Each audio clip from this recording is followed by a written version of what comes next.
नमस्कार दोस्तों, मैं आप सभी नेक्स्ट जेन पीसीएस एस्पिरेंट्स का स्वागत करती हूं आपकी इस तैयारी की यात्रा में। यह हमारी तीसरी क्लास है इंडियन पॉलिटी की सीरीज़ में, जिसे खास तौर पर आने वाली नेक्स्ट जेन पीसीएस परीक्षा को ध्यान में रखते हुए डिज़ाइन किया गया है। अब तक हमने भारतीय संविधान के ऐतिहासिक विकास जैसे टॉपिक्स को कवर किया है। आज की क्लास में हम एक और बेहद ज़रूरी टॉपिक पर चर्चा करेंगे, जो आपके प्रीलिम्स, मेंस और इंटरव्यू तीनों के लिए समान रूप से उपयोगी है। तो चलिए शुरू करते हैं पूरी एकाग्रता के साथ। आज हम इंडियन पॉलिटी के एक ऐसे महत्वपूर्ण टॉपिक पर बात करेंगे जिसने भारत के लोकतांत्रिक भविष्य की नींव रखी, और वह है संविधान सभा की मांग। यह टॉपिक न सिर्फ इतिहास की एक घटना है, बल्कि यह भारत की राजनीतिक चेतना और स्वराज की आकांक्षा का प्रतीक भी है। इस क्लास में हम जानेंगे कि संविधान सभा की मांग कब, क्यों और किनके द्वारा उठाई गई थी, और यह कैसे भारत के संविधान निर्माण की दिशा में पहला ठोस कदम बने। तो चलिए शुरुआत करते हैं इस ऐतिहासिक विषय की, जिसे अक्सर पीसीएस प्रीलिम्स और मेंस दोनों में पूछा जाता है। संविधान सभा की मांग। भारत में संविधान सभा के गठन का विचार वर्ष 1934 में पहली बार एमएन रॉय ने रखा। रॉय भारत में वामपंथी विचारधारा के प्रखर नेता थे। 1935 में भारतीय राष्ट्रीय कांग्रेस ने पहली बार भारत के संविधान के निर्माण के लिए आधिकारिक रूप से संविधान सभा के गठन की मांग की। नेहरू की इस मांग को अंततः ब्रिटिश सरकार ने सैद्धांतिक रूप से स्वीकार कर लिया। इसे सन 1940 के अगस्त प्रस्ताव के नाम से जाना जाता है। सन 1942 में ब्रिटिश सरकार के कैबिनेट मंत्री सर स्टैफोर्ड क्रिप्स तथा ब्रिटिश मंत्रिमंडल के एक सदस्य एक स्वतंत्र संविधान के निर्माण के लिए ब्रिटिश सरकार के एक प्रारूप प्रस्ताव के साथ भारत आए। इस संविधान को द्वितीय विश्व युद्ध के बाद अपनाया जाना था। क्रिप्स प्रस्ताव को मुस्लिम लीग ने अस्वीकार कर दिया। मुस्लिम लीग की मांग थी कि भारत को 2 स्वायत्त हिस्सों में बांट दिया जाए, जिनकी अपनी अपनी संविधान सभाएं हों। अंततः ब्रिटिश सरकार द्वारा भारत में एक कैबिनेट मिशन को भेजा गया। इस मिशन ने 2 संविधान सभाओं की मांग को ठुकरा दिया, लेकिन उसने ऐसे संविधान सभा के निर्माण की योजना सामने रखी जिसने मुस्लिम लीग को काफी हद तक संतुष्ट किया। संविधान सभा की कुल सदस्य संख्या 389 होनी थी। इनमें से 296 सीटें ब्रिटिश भारत और 93 सीटें देसी रियासतों को आवंटित की जानी थी। ब्रिटिश भारत को आवंटित की गई 296 सीटों में 292 सदस्यों का चयन 11 गवर्नरों के प्रांतों और 4 का चयन मुख्य आयुक्तों के प्रांतों से किया जाना था। हर प्रांत व देसी रियासतों को उनकी जनसंख्या के अनुपात में सीटें आवंटित की जानी थी। मोटे तौर पर कहा जाए तो प्रत्येक 10 लाख लोगों पर 1 सीट आवंटित की जानी थी। प्रत्येक ब्रिटिश प्रांत को आवंटित की गई सीटों का निर्धारण 3 प्रमुख समुदायों के बीच उनकी जनसंख्या के अनुपात में किया जाना था। ये 3 समुदाय थे: मुस्लिम, सिख व असामान्य। सामान्य में मुस्लिम और सिख को छोड़कर अन्य आते थे। प्रत्येक समुदाय के प्रतिनिधियों का चुनाव प्रांतीय असेंबली में उस समुदाय के सदस्यों द्वारा किया जाना था और एकल संक्रमणीय मत के माध्यम से समानुपातिक प्रतिनिधित्व तरीके से मतदान किया जाना था। देसी रियासतों के प्रतिनिधियों का चयन रियासतों के प्रमुखों द्वारा किया जाना था। अतः यह स्पष्ट था कि संविधान सभा आंशिक रूप से चुनी हुई और आंशिक रूप से नामांकित निकाय थी। इसके अलावा सदस्यों का चयन अप्रत्यक्ष रूप से प्रांतीय व्यवस्थापिका के सदस्यों द्वारा किया जाना था, जिनका चुनाव एक सीमित मताधिकार के आधार पर किया गया था। संविधान सभा के लिए चुनाव जुलाई-अगस्त 1946 में हुआ। इस चुनाव में भारतीय राष्ट्रीय कांग्रेस को 208, मुस्लिम लीग को 73 तथा छोटे समूह व स्वतंत्र सदस्यों को 15 सीटें मिली। हालांकि देसी रियासतों को आवंटित की गई 93 सीटें भर नहीं पाईं, क्योंकि उन्होंने खुद को संविधान सभा से अलग रखने का निर्णय लिया। यद्यपि संविधान सभा का चुनाव भारत के वयस्क मतदाताओं द्वारा प्रत्यक्ष रूप से नहीं हुआ, तथापि इनमें प्रत्येक समुदाय हिंदू, मुस्लिम, सिख, पारसी, आंग्ल भारतीय, भारतीय ईसाई, अनुसूचित जात, अनुसूचित जनजात के प्रतिनिधियों को जगह मिली। इनमें महिलाएं भी शामिल थीं। महात्मा गांधी के अपवाद को छोड़ दें तो उस सभा में उस समय भारत की सभी बड़ी हस्तियां थीं। संविधान सभा की कार्यप्रणाली। संविधान सभा की पहली बैठक 9 दिसंबर 1946 में हुई। मुस्लिम लीग ने बैठक का बहिष्कार किया, इसलिए केवल 211 सदस्य ही उपस्थित रहे। डॉक्टर सच्चिदानंद सिन्हा को अस्थायी अध्यक्ष बनाया गया और डॉक्टर राजेंद्र प्रसाद को अस्थायी अध्यक्ष चुना गया। एच.सी. मुखर्जी और वी.टी. कृष्णामाचारी को उपाध्यक्ष चुना गया। इसके उद्देश्य प्रस्ताव में निम्न शामिल था: भारत को एक स्वतंत्र संप्रभु गणराज्य बनाने की घोषणा की गई। ब्रिटिश भारत और देशी रियासतों को संविधान सभा में शामिल होने का अधिकार दिया गया। सभी राज्यों की सीमाओं का निर्धारण संविधान द्वारा किया जाएगा। सभी लोगों को समान अधिकार, स्वतंत्रता और सरकार में भागीदारी सुनिश्चित की जाएगी। भारतीय नागरिकों को सामाजिक, आर्थिक और राजनीतिक न्याय, स्वतंत्रता, समानता और भाईचारे की गारंटी दी जाएगी। अल्पसंख्यकों, पिछड़े वर्गों तथा जनजातीय क्षेत्र के लोगों को पर्याप्त सुरक्षा प्रदान की जाएगी। संघ की एकता को अक्षुण्ण बनाए रखा जाएगा और देश के प्रत्येक क्षेत्र समूह के लोगों को न्याय एवं विधि के अनुसार सुरक्षा दी जाएगी। भारत की भूमि पर सभी को समान अधिकार प्राप्त होंगे तथा भारत विश्व शांति और मानव कल्याण के लिए यथासंभव प्रयास करेगा। यह प्रस्ताव 22 जनवरी 1947 को संविधान सभा द्वारा सर्वसम्मति से स्वीकार किया गया। स्वतंत्रता अधिनियम 1947 द्वारा संविधान सभा में निम्नलिखित परिवर्तन किए गए। संविधान सभा से खुद को अलग रखने वाली देशी रियासतों के प्रतिनिधि धीरे धीरे इसमें शामिल होने लगे। 28 अप्रैल 1947 को 6 राज्यों के प्रतिनिधि सभा के सदस्य बन चुके थे। 3 जून 1947 को भारत के बंटवारे के लिए पेश की गई माउंटबेटन योजना को स्वीकार करने के बाद अन्य देशी रियासतों के ज्यादातर प्रतिनिधियों ने सभा में अपनी सीटें ग्रहण कर ली। भारतीय हिस्से की मुस्लिम लीग के सदस्य भी सभा में शामिल हो गए। भारतीय स्वतंत्रता अधिनियम 1947 ने सभा की स्थिति में निम्न 3 परिवर्तन किए।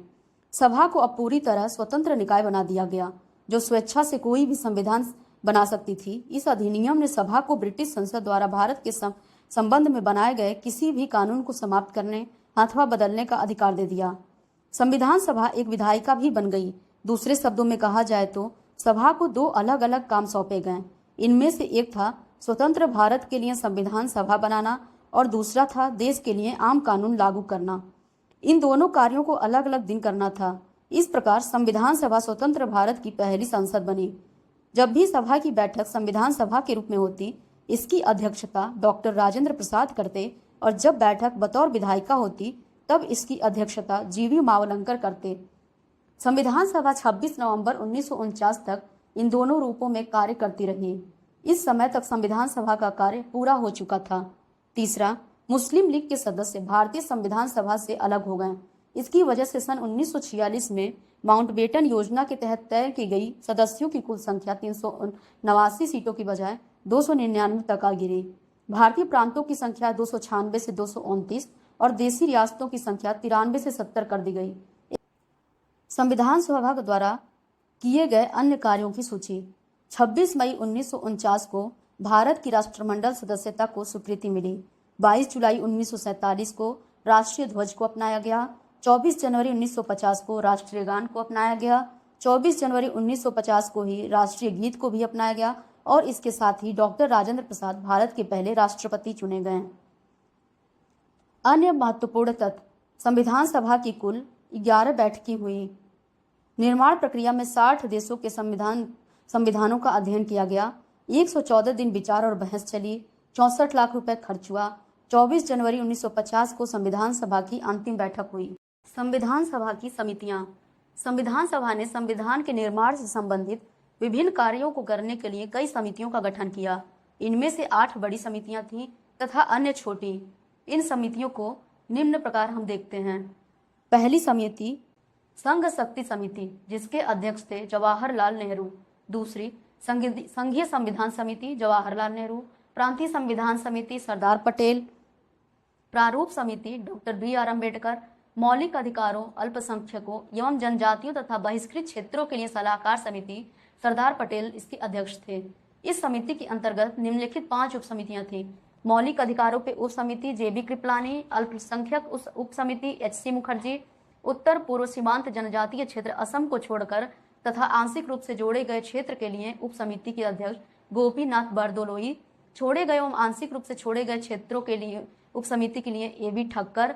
उत्तर पश्चिम फ्रंटियर जनजाति क्षेत्र की समिति प्रक्रिया नियम समिति के अध्यक्ष डॉक्टर राजेंद्र प्रसाद और राज्यों के लिए समिति के अध्यक्ष जवाहरलाल नेहरू और अंतिम समिति संचालन समिति के अध्यक्ष डॉक्टर राजेंद्र प्रसाद थे।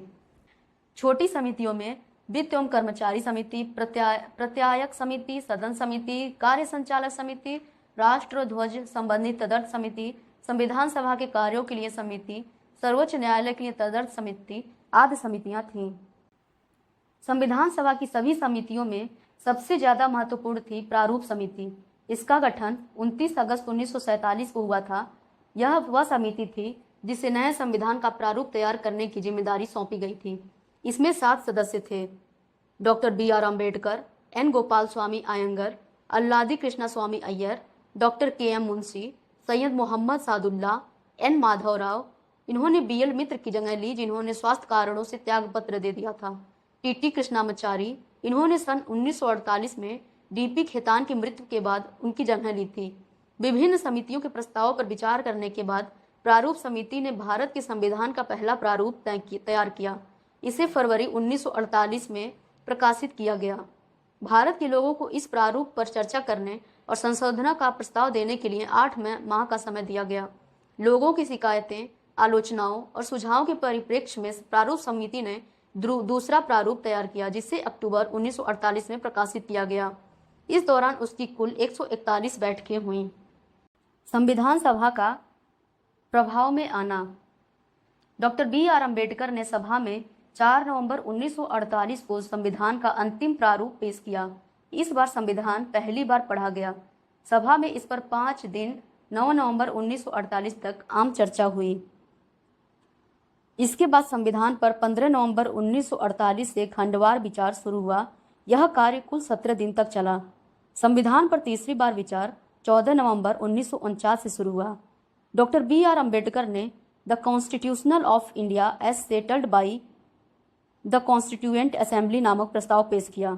संविधान को 26 नवंबर 1949 को पारित किया गया। उस दिन 284 में से 284 सदस्यों ने हस्ताक्षर किया। संविधान की प्रस्तावना सहित 295 अनुच्छेद और 8 अनुसूचियां थीं। प्रस्तावना को संविधान लागू होने के बाद पढ़ा गया। कांग्रेस की विशेषज्ञ समिति। जबकि संविधान सभा के लिए चुनाव हो रहे थे, 8 जुलाई 1946 को कांग्रेस पार्टी ने संविधान सभा के मसौदे तैयार करने के लिए एक विशेषज्ञ समिति का गठन किया। इसके निम्नलिखित सदस्य थे: Jawaharlal Nehru, M Asaf Ali, KM Munshi, N Gopal Swami Iyengar, KT सेठ, DR गाडगिल, हुमायूं कबीर, K शंखनारायण। बाद के सभापति के प्रस्ताव पर कृष्ण कृपलानी को समिति के सदस्य एवं संयोजक के रूप में संयोजित या शामिल कर लिया गया। समिति की 2 बैठकें हुई। पहली बैठक 20 से 22 जुलाई 1946 को दिल्ली में, दूसरी बैठक 15 से 17 अगस्त को बंबई में। सदस्यों द्वारा अनेक टिप्पणियां तैयार करने के साथ साथ समिति ने संविधान सभा में अपनाई जाने वाली प्रक्रियाओं, विभिन्न समितियों की संविधान सभा द्वारा नियुक्ति के प्रश्नों तथा संविधान सभा के पहले सत्र में संविधान के उद्देश्यों पर एक संकल्प पत्र के प्रारूप पर भी चर्चा की गई। संविधान सभा में इस समिति की भूमिका पर प्रकाश डालते हुए एक अमेरिकी संविधानविद ग्रेनविल ऑस्टिन ने लिखा, यह कांग्रेस की विशेषज्ञ समिति थी जिसने वर्तमान संविधान की उपलब्धि तक भारत को पहुंचाया। समिति के सदस्यों ने कैबिनेट मिशन स्कीम की तर्ज पर काम करते हुए स्वायत्त क्षेत्रों, केंद्र एवं प्रांतीय सरकारों की शक्तियों पर आदि पर एक सामान्य सुझाव निर्मित किए। उन्होंने एक संकल्प पत्र भी प्रारूपित किया। उद्देश्य संकल्प से बिल्कुल मिलता जुलता। अंत में हम जानेंगे कि संविधान निर्माण से जुड़े मुख्य व्यक्तियों के नाम। संविधान सभा के अध्यक्ष डॉक्टर राजेंद्र प्रसाद, संविधान सभा के उपाध्यक्ष HC मुखर्जी, प्रारूप समिति के अध्यक्ष डॉक्टर भीमराव अंबेडकर, संविधान सभा के संवैधानिक सलाहकार BN रॉय, संविधान के सुलेखक प्रेम बिहारी नारायण रायजादा। संविधान की मूल प्रति हिंदी और अंग्रेजी में हस्तलिखित की गई थी। संविधान की मूल प्रति पर 284 सदस्यों ने हस्ताक्षर किए थे। संविधान की मूल प्रति को शांति निकेतन से लाई गई स्याही से लिखा गया था। तो दोस्तों, आज की क्लास में हमने जाना कि संविधान सभा की मांग कैसे उठी, किन नेताओं ने इसमें भूमिका निभाई और यह भारत के लोकतंत्र की दिशा में कितना महत्वपूर्ण कदम था।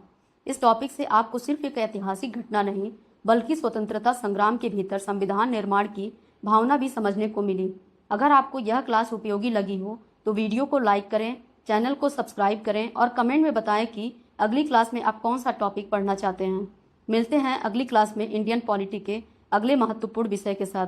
तो पढ़ते रहिए, आगे बढ़ते रहिए, नेक्स्ट JNPCS के लिए खुद को तैयार रखिए। धन्यवाद।